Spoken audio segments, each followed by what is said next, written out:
नमस्कार, one India Hindi में आपका स्वागत है। भारत के साथ चल रहे तनाव के बीच चीन और नेपाल ने भारत को 74वें स्वतंत्रता दिवस की शुभकामनाएं दी। दोनों ही देशों ने आपसी सहयोग से विकास के पथ पर आगे बढ़ने की बात कही है। नेपाल के प्रधानमंत्री केपी शर्मा ओली ने प्रधानमंत्री नरेंद्र मोदी और भारत की जनता को बधाई दी है।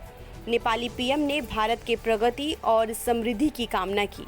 उन्होंने पीएम मोदी को फोन भी किया।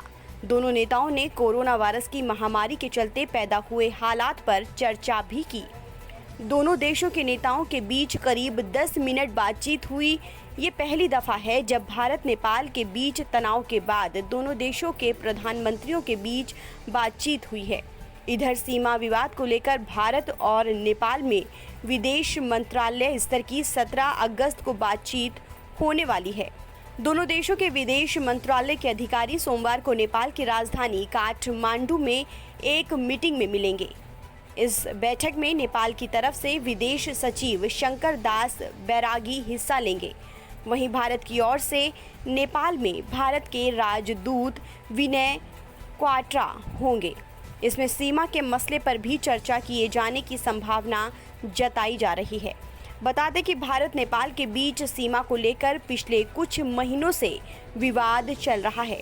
इन विवादों के बीच बिहार में सीमा पर नेपाली सुरक्षा कर्मियों की ओर से गोलाबारी की घटनाएं भी देखने को मिली। इधर बताया जा रहा है कि नेपाल अब भारत से आने वाले लोगों से पहचान पत्र मांगेगा। नेपाल ने इसकी वजह कोरोना वायरस को बताई गई है। वहीं चीन ने भी स्वतंत्रता दिवस पर भारत को बधाई दी है।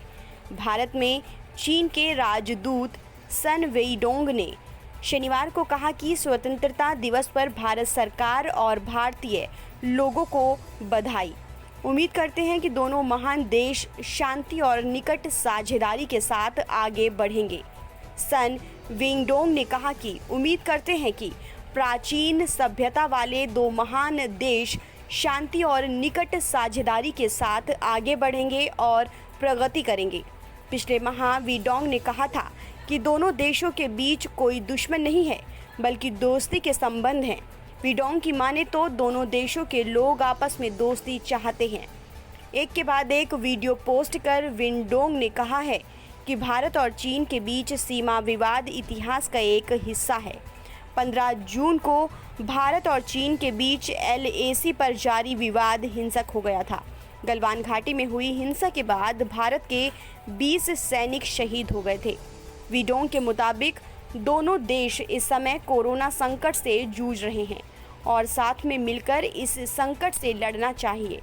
हालांकि दोनों देशों के बीच कमांडर स्तर की कई बार बातचीत हुई, लेकिन अभी तक कोई ठोस नतीजा नहीं निकल पाया है।